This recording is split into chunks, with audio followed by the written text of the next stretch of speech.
See, cardiac output, it is nothing but amount of blood pumped from each ventricle. Usually it refers to left ventricular output, that is through aorta. So cardiac output is most important factor in cardiovascular system because rate of blood flow through different parts of the body obviously depends upon how much amount of blood is pumped into circulation, isn't it? So under this we have few small definitions like stroke volume, minute volume and cardiac index. So what is stroke volume? The amount of blood pumped out by each ventricle during each beat. So that is 70 ml of blood will be pumped by each ventricle during each beat. Okay, then we have minute volume, amount of blood pumped out of each ventricle in 1 minute. So that is nothing but stroke volume into heart rate. So cardiac index, this sometimes comes for 3 marks. You can take this second definition, it is easy. Defined as amount of blood pumped out per ventricle per minute per square meter of body surface area. So this is cardiac index. Okay. So ejection fraction is like end diastolic volume. This we have discussed when we were doing cardiac cycle. Cardiac reserve, that means after normal cardiac output, suppose if our body is in demand of oxygen supply, then heart will do its best to contract and push out whatever left out blood in the heart into the circulation. Okay, so that's what is cardiac reserve. Maximum amount of blood that can be pumped out by heart above the normal value. Okay, that is. So variations in cardiac output. So like it, but I don't think it is all asked. These are all simple things. In children, cardiac output is less because blood volume is less. That means it is directly proportion to blood volume. In females, it is less than in males because again same, blood volume is less in females. Body build, the person is a little muscular, then you will see cardiac output also is comparatively more. Diurnal variation, during daytime cardiac output will be more when you compare during the night time. Like that you have many more variations. Now let us be specific like what has been asked. Like cardiac output definitions we have seen, how to measure cardiac output and what are the factors regulating cardiac output. Let us see that. See, variations is not asked. Okay, that means in which diseases cardiac output is increased and decreased. You can just add 2 to 3 diseases. Now factors we will see. Yes, better this one. Factors maintaining cardiac output. So it is maintained by 4 main factors, that is venous return, force of contraction, heart rate and peripheral resistance. So the more is venous return, obviously, the more is the filling of the heart and the more is the cardiac output, isn't it? Obviously, that's why the venous return is directly proportional to the cardiac output. Okay. So, and then under venous return, we have certain factors. So what are those? Respiratory pump, muscle pump, gravity, venous pressure and sympathetic tone. So what is the respiratory pump we have? See, the respiratory muscles are, we have abdominal muscles, we have diaphragm, we have intercostal muscles. Chiefly, the diaphragm and the abdominal muscles, when they contract, they act in such a way that they create negative pressure inside the thoracic cage. That negative pressure inside the thoracic cage is very important in filling of right atrium. That means the superior vena cava and inferior vena cava, because of the suction mechanism, pumping mechanism, that negative intrathoracic pressure will facilitate return of venous blood into right atrium. That's what is respiratory pump. Then we have muscle pump. So muscular activity also. uh, okay, so before we go to muscular activity, we will see this flow chart. See, this flow chart we have to follow from down to upwards. Okay, that means whenever we are inspiring, the diaphragm is coming down, because of which there is expansion of thoracic cage. Okay, the intra abdominal pressure is rising because the diaphragm has come down. Okay, and abdominal veins are compressed. That means inferior vena cava is compressed so that the blood is pumped up, isn't it, into the inferior vena cava. Simultaneously, thoracic cage is more Negative pressure is developing inside the thoracic cage, intrapleural negative pressure, increase in the diameter of vena cava. These factors together, they allow more venous return back to heart. Okay, beta? Ritika? Yes, ma'am. Huh. So that is respiratory mechanism. After that, we have muscle pump. So suppose this is calf muscle or any other muscle of the body, each muscle will have a like venous channel passing through so as to facilitate venous return. So now what is happening whenever the muscle is contracting, if you observe from this picture, distal valve is closed. So whenever distal valve is closed, the blood is allowed to move towards the heart. The proximal valves will open and the blood is moving towards heart. Similarly, after muscle contraction, obviously it will be followed by relaxation of skeletal muscle. So when the muscle is relaxing, the proximal valves are closed so that blood is not falling down due to gravity, isn't it? So these proximal valves will close and the distal valves will open so that the blood which is there in the extremities is pumped upwards. Okay, so this mechanism is again facilitating venous return. Okay, so that is muscle pump. Okay, so gravity also actually gravitational force is actually will not allow the blood to move up, but our mechanisms are so much well designed, like it blood is always pumped against the gravity so that you will see the venous return is facilitated. Okay, basically gravitational force will reduce the venous return because we know Newton's law, every object is falling towards the earth only, gravity. Okay, but because of the presence of valves and muscular contraction, this is like overcome. Then venous pressure also affects the venous return. So pressure in the venules is 12 to 18 mm of mercury. In smaller and larger veins, pressure gradually decreases. In greater vein, inferior and superior vena cava, pressure falls to 5.5 mm. So this small, like less pressure also will pump more and more venous blood towards the heart. That is acting as a driving force for venous return. Okay. So sympathetic is nothing but autonomic nervous system. Okay, so which causes constriction of venule. So venoconstriction pushes the blood towards the heart. Okay, that is. That means veins, if they are constricted, so the blood whichever is there, it is moved towards the heart. Okay, that is because of the sympathetic tone. Then force of contraction. Cardiac output is directly proportional to force of contraction. That means the more the cardiac muscle is contracting with force, the more is the blood pumped out from each ventricle. So this is actually proved by this Frank Sterling. That's what is called as Sterling's law, which we are going to study as we proceed now itself. Okay, so force of contraction of heart is directly proportional to the initial length of muscle fibers. Okay, so under this we have two words coming like preload and afterload. So preload is stretching of cardiac muscle fibers at the end of diastole. Okay, obviously diastole will be followed by systole. That's the reason he says full stretching of muscle fibers at the end of diastole just before contraction. So it is due to increase in ventricular pressure caused by filling of blood during diastole. Few points you should try to correlate with cardiac cycle. Then it becomes easy for you to understand. Okay. So that means force of contraction of heart and cardiac output are directly proportional to preload. That means the more is the stretching, the more is the cardiac output. That is the meaning here. Okay, afterload. The force against which ventricles must contract and eject the blood. That is afterload. Okay, so force of contraction of heart and cardiac output are inversely proportional to afterload. That means more and more force of contraction is there, then you will see the cardiac output will be reduced. So that means it is inversely proportional. At least you try to remember the summary statement. Preload is directly proportional, whereas like afterload is inversely proportional to the cardiac output. The more is the heart rate, the more is the cardiac output. Suppose you are running, climbing the stairs, and you are worried, emotional, full of tension. What happens? Cardiac heart rate is increasing, simultaneously cardiac output also will increase. So peripheral resistance, it is nothing but resistance offered to the blood flow at peripheral blood vessels. Okay, that means in the peripheral blood vessels, the blood is not moving.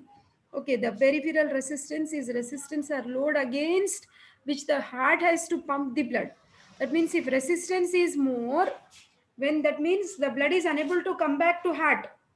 So much resistance is there in the tissue spaces, the blood is logging there only, it's not able to come back to what's the heart. So in such case cardiac output also will reduce. That's the reason the more is the peripheral resistance, the less is the cardiac output. So the proportion is, it is inversely proportional. Try to understand, peripheral resistance is resistance offered to the blood flow at peripheral blood vessels.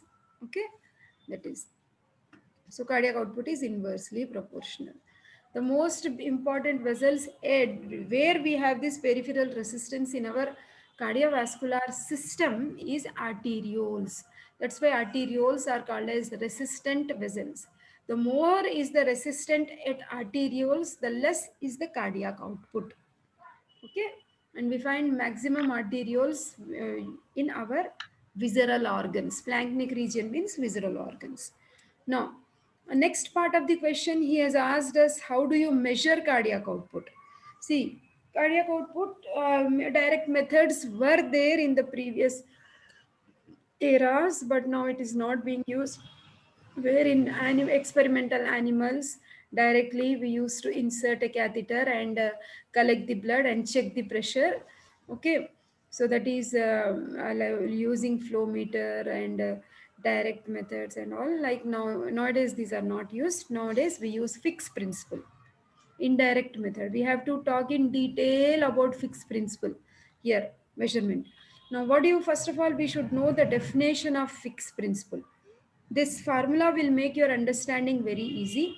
The amount of substance taken or given, that means you should imagine, taken in the sense, suppose if you are at the tissues, carbon dioxide will be taken and oxygen will be given. Again, as we proceed, these examples only will be given. Like oxygen will be given, one example, carbon dioxide. That means this is being dealt in that context only.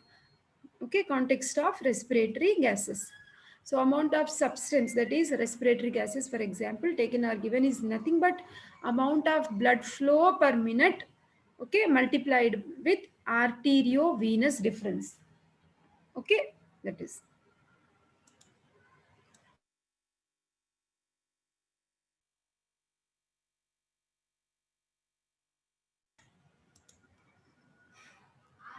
So that is better. Now see here, amount of blood flowing through lungs. For example, if you consider oxygen 5000 ml per minute, you can just substitute here.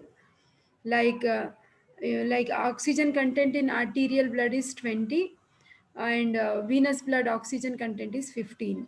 So arteriovenous difference 20 minus 15, you can take that, that comes into like becomes 5000 into 5 by 100 to 50. That means the amount of oxygen moved from lungs to blood is this much. Like that, some more parameters are given, like cardiac output is nothing but amount of substance taken or given by organ per minute divided by arteriovenous difference of substance across the organ. So whatever is given in red color, you try to learn properly and apply the values and you will come to know how much. Okay, so that is more than enough for cardiac output. Mention the methods, what are the factors we have done. Okay, now ECG. What are the waves we see in ECG? PQRST, right? Yes, ma'am. Huh. See, first of all, what we have to do is we should draw one graph like this. Okay, so better you draw this graph only, where we are shown this is the time period. So minus zero point 0.5 to 1, you have this wave. Okay, so from 0 to zero point 0.2 time in seconds, we have a slight amplitude, that is P wave. The P wave is rising, amplitude is height of the wave. It is rising just like one box, right, from this zero level, slight height. Okay, like that we have QRS waves. Okay, then T. So draw this graph thoroughly and then come to this table. Yes, beta, this one. So how is the P wave? This all these waves are here written in correlation with cardiac cycle, which I have very clearly explained you when I was doing CVS and also during I was when I was taking your papers also. So whatever words come, you try to understand them.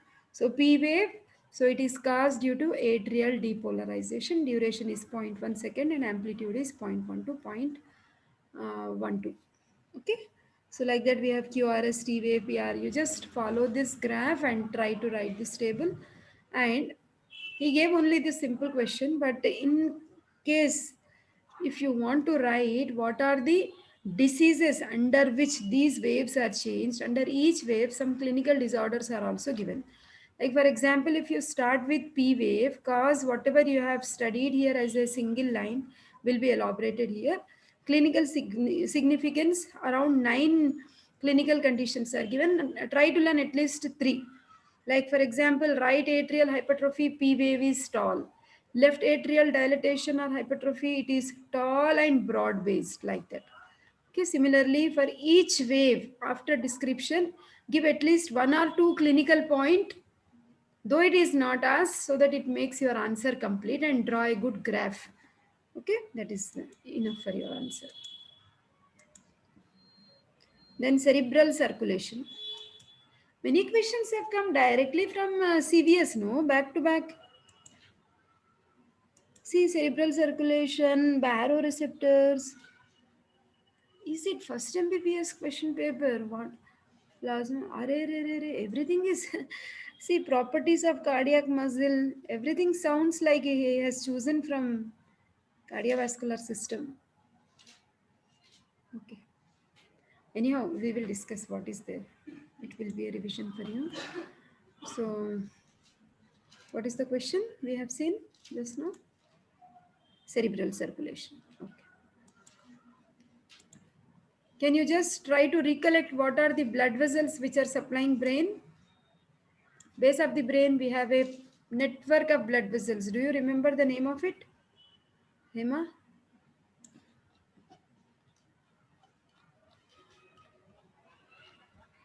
Ritika?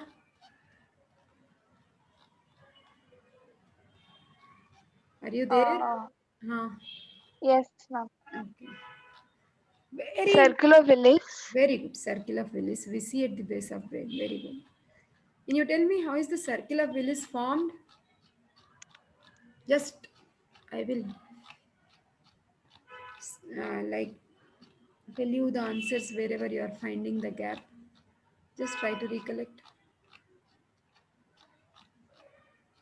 Anterior cerebral arteries, middle cerebral arteries, no?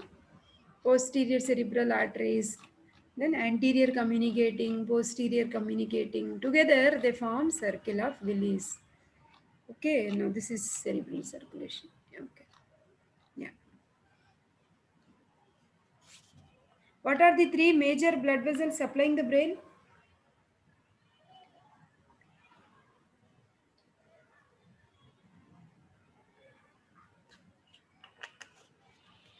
Anterior cerebral artery, middle cerebral artery, and posterior cerebral artery, isn't it? Now, cerebral circulation. He has not specified anything, but he has just asked us what is cerebral circulation. So, brain tissue needs, just you can give some introduction like adequate blood supply continuously. Even if the blood flow is stopping for 5 seconds, it leads to unconsciousness. Suppose if it is 5 minutes of non availability of blood supply, irreparable damage to brain cells.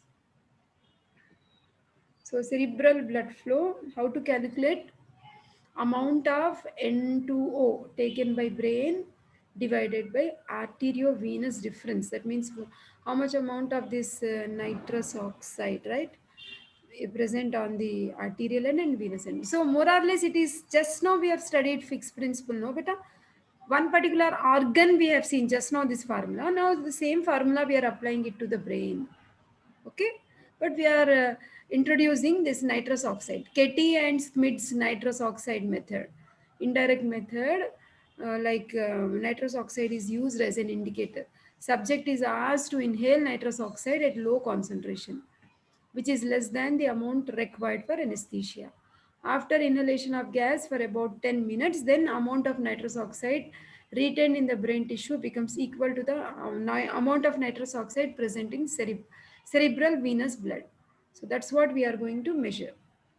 So that shows how much amount of blood is being supplied to the brain. Okay, cerebral circulation we are determining. Apart from nitrous oxide, we can make use of certain dyes also, like radioactive dyes. Okay, scintillation counters we can use. Okay, then computerized axial tomography. Just name them, you need not go into many details. Just give only one detailed explanation of Ketty and Smith's nitrous oxide method. Rest give the names. Okay. Then we have PET scan, like positron emission tomography. Okay. MRI, magnetic resonance imaging techniques, the help of which we can assess how much amount of blood flow is going to the brain. Now, what are the various factors which are controlling the amount of blood reaching the brain? One is autoregulation. That means the blood vessels of the brain themselves will decide whether the blood, how much amount of blood should flow to the nervous tissue. That's what is autoregulation. Apart from that, we have chemical factors and neural factors also. Okay. So, like under this autoregulation, we have effective perfusion pressure and cerebral vascular resistance. So, effective perfusion pressure is the balance between mean arterial blood pressure and venous pressure. So, that means we are just seeing the difference between these two and then just calculating the how much amount of blood is being perfused to the brain tissue. Then cerebral vascular resistance. Just now I told you the blood vessels where the resistance is taking place in splanchnic area is arterioles. So there we are checking how much resistance is being offered. Okay. So let us see what is this Cushing's reflex. So Cushing's reflex is, it's a protective reflex which will control the amount of blood reaching the nervous tissue. Now see, whenever there is increase in intracranial pressure or whenever there is increase in CSF pressure, cerebrospinal fluid pressure, the blood vessels of the brain will get compressed so that there is a decrease in cerebral blood flow. This will happen, suppose imagine we have a headache. There you will see intracranial pressure will be high, CSF pressure will be high. So protective mechanisms would be cerebral blood vessels compression, decrease in the blood flow to the brain, activation of vasomotor center situated in, do you remember like in the brainstem we have vasomotor center, pons medulla oblongata? So whenever that same like respiratory center, what we have, so that is activated. I hope you remember this mechanism also. If there is peripheral vasoconstriction, then increase in the arterial blood pressure. That means venous return will increase, cardiac output will increase, the blood which is moving into the arteries will increase. That's the reason increase in arterial blood pressure. Okay. Initially, there was compression of cerebral blood flow because of this increased cardiac output, nothing but increased blood pressure. It leads to restoration of normal blood flow to the brain. So, this protective mechanism is Cushing's reflex. And this you can elaborate better. Other things you need not, like chemical factors, like we have decreased oxygen tension and increased carbon dioxide and hydrogen ion. So carbon dioxide is most important factor because whenever carbon dioxide levels are high, it causes dilatation of cerebral blood vessels leading to increased blood flow. So increase in carbon dioxide tension does not alter the blood flow due to autoregulation. This again we know, like carbon dioxide wherever it is high, what does it do? It combines with water to form H2CO3, which splits into bicarbonate ions and hydrogen ions. Okay, something what we have studied in the acid base balance. Okay. So whenever oxygen levels are low in the cerebral blood flow, it again something like autoregulation. Again, you will see more amount of blood will be pumped to the cerebral blood vessels. So apart from that, we have nervous factors also, like sympathetic vasoconstriction. These fibers do not play any role in regulating cerebral blood flow under normal conditions, but in pathological conditions, these sympathetic nerves cause constriction of cerebral blood vessels, leading to reduction in blood flow. That means if BP is high, the cerebral blood vessels are closed so that the amount of blood which is reaching the brain is minimized to prevent vascular hemorrhages and to prevent paralysis, that is stroke. Okay. So, what is stroke? Sudden like death of neurons. So, in case of stroke, basically there will be some intracerebral hemorrhage or there will be blood clot inside the cerebral blood vessel. So, because of that thrombus and embolus, you will see a particular area of the brain will not be receiving any blood supply. So, when that particular area of the brain is not receiving blood supply, what happens? The other side of the body will undergo paralysis, hemiplegia, isn't it? So it can be, I told you, non-availability of blood supply due to thrombus embolus is ischemia. Okay, rupture of blood vessels and internal clots inside the cranial cavity compressing the brain tissue also will cause stroke, that is hemorrhagic stroke. So the common like underlying causes are heart disease, high blood pressure, high cholesterol, okay, high blood sugar, heavy smoking, heavy alcohol consumption. The patient will present with weakness, numbness or paralysis, speech. You should have seen hemiplegia cases like grandfather, grandmother, sometimes they suffer with these type of disorders. Impairment of speech, emotional disturbances, loss of coordination, loss of memory. So this is all about cerebral circulation, beta. Okay. Baroreceptors. Where are the baroreceptors situated, beta?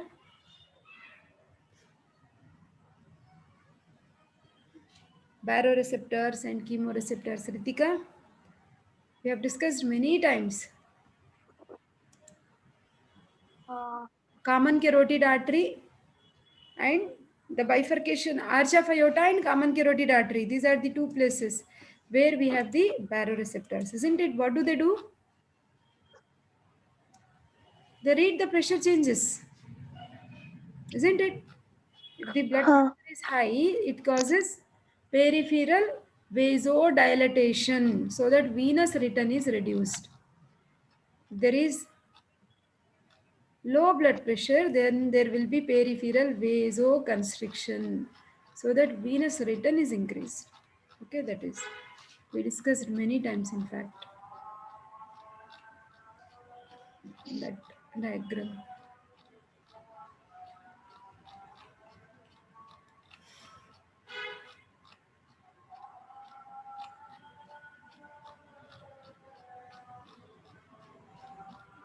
Okay, properties of cardiac muscle is also asked better. So at least few properties of cardiac muscle we have to know. So simple properties like excitability, ability of living tissue to give response to a stimulus.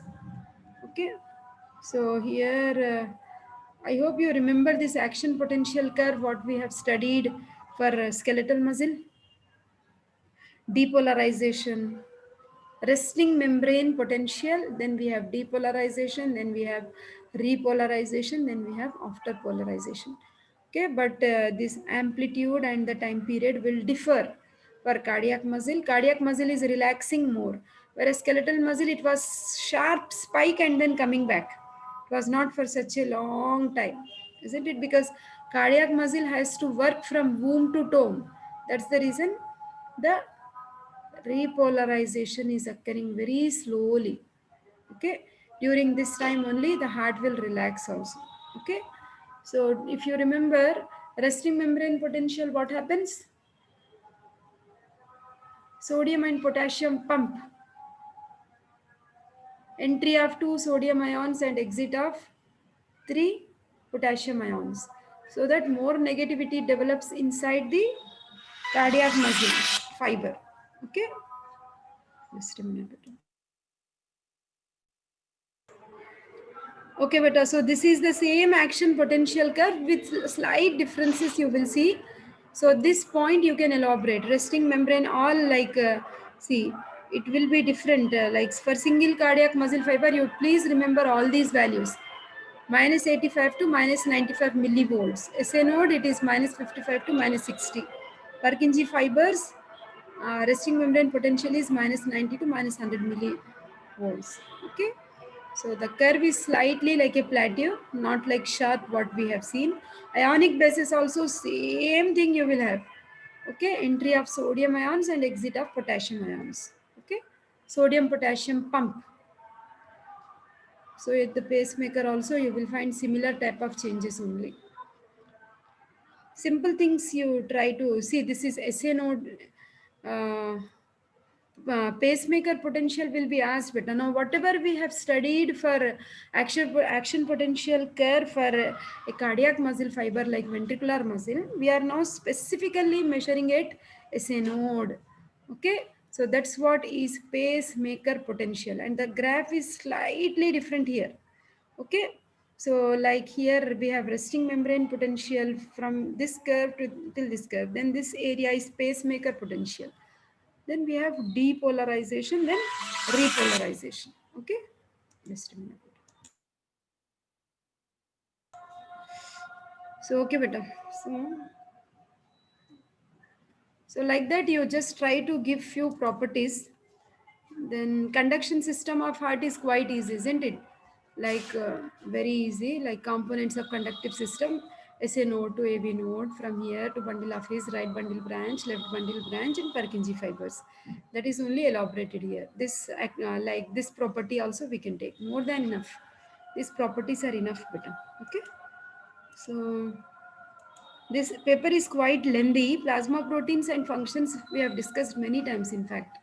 Albumin, globulin, prothrombin, fibrinogen. The chief function is it maintains the oncotic pressure. Just review once. The oncotic pressure is the pressure which maintains the water content of the blood inside the blood vessels. It will not allow the water to leak into tissue spaces. That's the reason in absence of this, you will see edema. I think link will go in 1 minute beta. We'll continue tomorrow. Okay, I have little work now. The same paper is quite lengthy. We'll continue tomorrow. Okay, beta? Functions of Okay. leukocytes. Okay, beta. And anticoagulants we have actually discussed many times. Again, we will review, not a problem. Okay. So part B, we have respiratory centers also we have done, but be ready with all these questions. Try to study. Okay.